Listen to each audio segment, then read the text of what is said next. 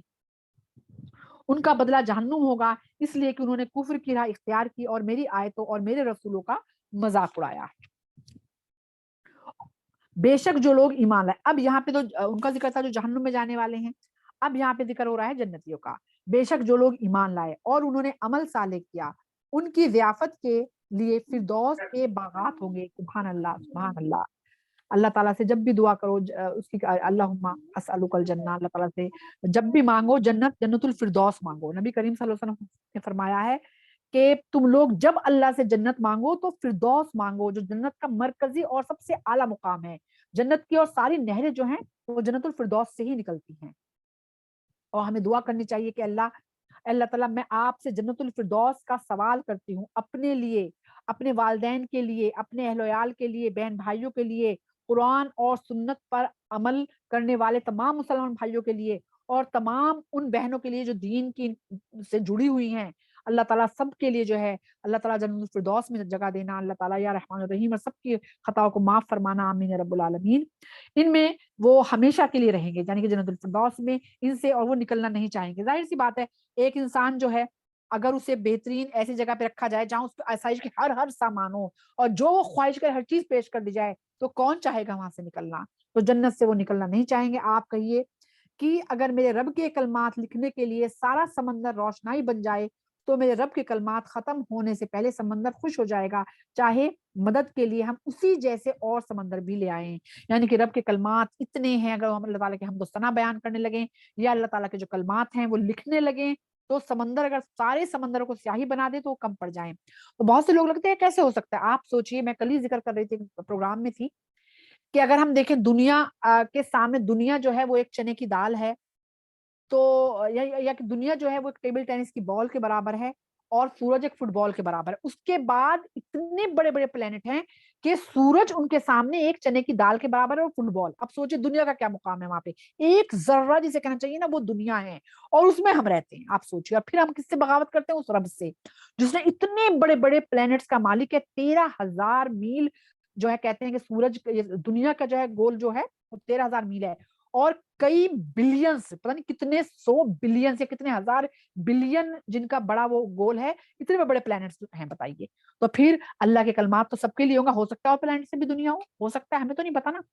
تو اللہ کے کلمات لکھتے لکھتے سمندر جو ہے وہ خشک ہو جائے گا، اور اس کے برابر اور سمندر بھی لے آؤ تو بھی اللہ کے جو کلمات ہیں وہ لکھ نہیں سکتے۔ تو اس رب کو ہم یہ اس لیے بتایا گیا کہ اس رب کو پہچانے، کہ جو اس رب نے ہمارے لیے اتارا وہ کیسے ہمارے لیے نقصان کا ہو سکتا ہے، کیسے ہمارے لیے وہ نقصان کا چیز ہو سکتی ہے۔ ہاں، یہ ہو سکتا ہے کہ وقتی طور پہ دنیا میں ہمیں کسی چیز کا، دنیاوی چیزوں میں نقصان نظر آئے، لیکن اللہ تعالیٰ کی جو نظر ہے نا وہ بندوں کے لیے، آخرت کے لیے ہوتی ہے ہر چیز۔ تو ہم آخرت پہ جب نظر رکھیں گے ہمیں کوئی چیز نہیں لگے گی اللہ نے کہا اور ہمیں نقصان ہوا، ہر چیز آخرت میں ملے گی، آخرت میں ان کے لیے فائدہ ہی فائدہ ہوگا۔ یہ دنیا تو چند لمحوں کی ہے، اور اس چند لمحوں کی دنیا کے لیے ہم نعوذ باللہ اللہ کی آیتوں سے انکار کر دیتے ہیں۔ انکار کرنے کا مطلب زبانی انکار نہیں ہوتا، عمل سے تو انکار کرتے ہیں نا، عمل ہی نہیں کرتے جب ان پہ، تو انکار ہی ہے وہ چیز بھی۔ آپ کہیے کہ میں تو تمہارے ہی جیسا ایک انسان ہوں۔ اب یہ دیکھیے کتنی بات رسول اکرم صلی اللہ علیہ وسلم سے اللہ تعالیٰ کہلوا رہی ہیں، قل انما انا بشر مثلکم یوحی، یعنی کہ میں تم جیسا ہی ایک انسان ہوں۔ جو لوگ یہ کہتے ہیں نا کہ اللہ تعالیٰ کو کہتے ہیں کہ اللہ کے نور ہے، یعنی کہ اللہ کے برابر، جیسے حضرت علی کو جو ہے اللہ کے برابر کر دیا ہے ایک پورے کے پورے گروپ نے، ایک پورا کا پورا نصارہ جو ہے وہ گروپ ایسا ہے کہ انہوں نے اللہ تعالیٰ کا بیٹا بنا دیا حضرت عیسیٰ کو، یہودیوں نے حضرت عزیر کو بنا دیا۔ تو ہم مسلمان بھی کچھ کم نہیں، رسول اکرم صلی اللہ علیہ وسلم نعوذ باللہ اللہ کے بالکل برابر کھڑا کر دیا کہ اللہ کا ہی نور ہے وہ۔ اور ایسی ایسی نعتیں سننے کو ملتی ہیں کہ نعوذ باللہ بالکل اللہ کے برابر کر دیا، کہ جو کچھ دینے والے ہیں وہ بس نبی کریم صلی اللہ علیہ وسلم ہے۔ اور نبی کریم صلی اللہ علیہ وسلم نے قرآن میں ایک دو کئی جگہ کہا ہے کہ میں تم جیسا ایک بشر ہوں اور میں کچھ نہیں ہوں۔ یہاں پر بھی یہی بات کہی جا رہی ہے، قل انما انا بشر مثلکم یوحی، کہ میں تم جیسا ایک انسان ہوں، میں کچھ نہیں ہوں، بس اللہ نے مجھے چن لیا پیغمبر کے طور پہ، ٹھیک ہے۔ تو یہ ساری ان چیزوں کی نفی کرتا ہے جو اللہ تعالیٰ سے ملا دیتے ہیں، رب سے ملا دیتے ہیں نبی کریم۔ ہاں، نبی کی محبت جو ہے وہ دل میں اتنی ہونی چاہیے کہ اگر کسی کے دل میں نبی کریم صلی اللہ علیہ وسلم سے محبت نہیں ہے تو اس کا ایمان کامل نہیں ہے۔ اور محبت بھی کتنی؟ اپنی اولاد سے زیادہ، اپنے والدین سے زیادہ، اپنی مال و دولت سے زیادہ، اور اپنی جان سے بھی زیادہ ہمیں اب نبی کریم صلی اللہ علیہ وسلم سے محبت ہونی چاہیے۔ لیکن آپ کا مقام ایک پیغمبر کا ہی رہے گا، ہم آپ کا مقام اپنے اللہ رب سے نہیں ملا سکتے۔ تو جو اتنا بڑھا دیتے ہیں کہ سب کچھ دینے والا جو ہے وہ رب ہی ہے، تو پھر وہ جو ہے غلط کرتا ہے۔ آپ کہہ رہے ہیں میں آپ کے جیسا تم جیسا ہی ایک انسان ہوں, مجھے وہی آتی ہے. تمہارا معبود صرف ایک ہے, یعنی کہ تمہارا جو الہ ہے وہ واحد واحد اللہ ہے. الہکم الہ واحد, یعنی کہ تمہارا رب صرف ایک ہے. تو جو شخص اپنے رب سے ملنے کا یقین رکھتا ہو اسے چاہیے کہ نیک عمل کرے. یہاں پر بھی پھر کہا جا رہا ہے آخر میں نیک عمل کرے وہ, اور اپنے رب کی عبادت میں کسی کو شریک نہ بنائے. دو چیزیں بتا دی گئی, کیا؟ ایک تو شرک نہ کرے اللہ تعالیٰ پہ, یعنی کہ ایک رب پہ یقین کرے, واحد رب پہ یقین لائے. دوسری چیز کسی کو شریک بھی نہ بنائے اس کا, کیونکہ ہم مانتے تو اللہ کو ہیں لیکن ان شریک کیا, یعنی کہ اللہ سے سفارش کر دو یا پھر اللہ تک ہماری بات پہنچا دو, یہ بھی تو شریک ہو گئے نا. تو کہ جس نے اللہ کے برابر کسی کو ملایا تو وہ جو ہے, اور پھر آپ نے تین چیزیں آخر میں وصیت کر دی. اللہ تعالیٰ نے کہا ہے کہ جو اللہ تعالیٰ ایک ہے اس کا کوئی شریک نہیں ہے, اور پھر کامیابی کے لیے کیا ہے؟ نیک عمل. یہ تین چیزیں آ گئی ہیں آخر میں. تو اب یہاں پہ ہمارا جو سورہ کہف ہے الحمدللہ یہ ہماری آج جو پوری ہو گئی ہے, ختم ہو گئی ہے الحمدللہ. اب انشاءاللہ جو ہے ہم لوگ تھوڑا سا رمضان کے اوپر, کیونکہ ہمارے پاس جو ہے ابھی ٹائم ہے ماشاءاللہ سے, تو یہ میں نے اسی لیے مجھے پتا تھا کہ سورہ کہف جو ہے ہماری آج جو ہے وہ جلدی جو ہے وہ ختم ہو جائے گی, ہم نئی سورت شروع نہیں کریں گے. تو ہم لوگ رمضان کے اوپر دیکھتے ہیں, کیونکہ رمضان کا بابرکت مہینہ الحمدللہ آنے ہی والا ہے. اللہ تعالیٰ نے ہمیں اتنی زندگی دی, اللہ کا شکر. اللہ تعالیٰ, اور پھر اللہ تعالیٰ زندگی دے بھی تو دن باقی ہیں کہ جب تک رہیں گے, کیونکہ اگلے لمحے کا نہیں پتا. اور آج کل جو موتیں ہو رہی ہیں آپ کو پتا ہے کیسی موتیں ہو رہی ہیں. میں دیکھ رہی ہوں کہ کئی لوگوں نے بتایا کہ جوان لوگ کھڑے گر گئے, پتہ چلا ہارٹ فیل ہو گئے. تو موت کا تو کچھ بھی ایک لمحہ نہیں پتا ہمیں کہ ہم آج زندہ ہیں, کل ہوں گے یا نہیں ہوں گے, رات تک ہوں گے نہیں ہوں گے. تو اللہ تعالیٰ اگر ہمیں رمضان نصیب ہوتا ہے تو نہیں پتا کہ پورا سال پڑا ہے, رمضان آنے 11 مہینے پڑے ہیں پورے, تو کچھ پتا ہے 11 مہینے میں کون زندہ رہے گا. بہت سے لوگ پچھلے سال تھے اور آج نہیں ہے ہمارے بیچ. آپ سب کے بھی بہت سے رشتے دار ایسے ہوں گے ملنے والے, تو ہمیں بھی نہیں پتا, ہو سکتا ہے کہ رمضان میں ہمارے لیے لوگ یہ کہہ رہے ہوں کہ جو پچھلے رمضان میں تھی آج نہیں ہے. ٹھیک ہے, تو ہر رمضان کو ایسے سمجھو کہ آخری رمضان ہے, اور اللہ نے اس میں کتنا وعدہ کیا ہے, تمام گناہ معاف کر دے گا, مغفرت کر دے گا, جہنم کے آگ سے دور کر دے گا. تو اگر ہم چاہتے ہیں یہ, تو ہمیں ہر رمضان کو آخری رمضان کی طرح ہی منانا چاہیے, اسی طرح عمل کرنا چاہیے ہمیں, تبھی ہم کامیاب ہوں گے. اور ہم نے آئے رمضان روٹین کی طرح بس روزہ رکھ کے کھانا پینا چھوڑا اور سحری کی, افطار کی اور معاملہ ختم, سب سے بڑا نقصان کیا. تو آج ہم تھوڑا سا اس کے اوپر انشاءاللہ دیکھ لیتے ہیں, کیونکہ آنے ہی والا ہے بابرکت مہینہ. تو اب ہم جو ہے جو قرآن مجید میں اس کے بارے میں آیتیں آئی ہیں, آیت نمبر 183 سے 185 تک, پہلے ہم تھوڑا سا اس کو پڑھ لیتے ہیں انشاءاللہ, پھر ہم انشاءاللہ اس کے بارے میں پڑھتے ہیں. اعوذ باللہ من الشیطان الرجیم. یا ایھا الذین آمنوا کتب علیکم الصیام کما کتب علی الذین من قبلکم لعلکم تتقون ایاما معدودات فمن کان منکم مریضا او علی سفر فعدۃ من ایام اخر وعلى الذين يطيقونه فدية طعام مسكين فمن تطوع خيرا فهو خير له وأن تصوموا خير لكم إن كنتم تعلمون شهر رمضان الذي أنزل فيه القرآن هدى للناس وبينات من الهدى والفرقان فمن شهد منكم الشهر فليصم ومن كان مريضا أو على سفر فعدة من أيام أخرى يريد الله بكم اليسر ولا يريد بكم العسر ولتكملوا العدة ولتكبروا الله على ما هداكم ولعلكم تشكرون. یہ ہم نے آیتیں پڑھی ہیں 183 سے سورہ بقرہ کی 185, جہاں پر اس کا ذکر ہے رمضان المبارک کا کہ ایمان والو تم پر روزے فرض کر دیے گئے ہیں جیسے تم سے پہلے لوگوں پر فرض کیے گئے تھے تاکہ تم تقوی اختیار کرو. یعنی کہ تمام امت پہ اللہ تعالیٰ نے روزے فرض کیے تھے, صرف امت محمدیہ پر ہی نہیں ہے, تمام پہ. ہاں, رکھنے کا جو انداز تھا وہ ڈیفرنٹ تھا سب کا. یہ روزے گنتی کے چند ایام ہیں, اگر تم میں سے کوئی مریض ہو یا سفر پر ہو تو اتنے دن کے گن کر بعد میں روزے رکھ لے.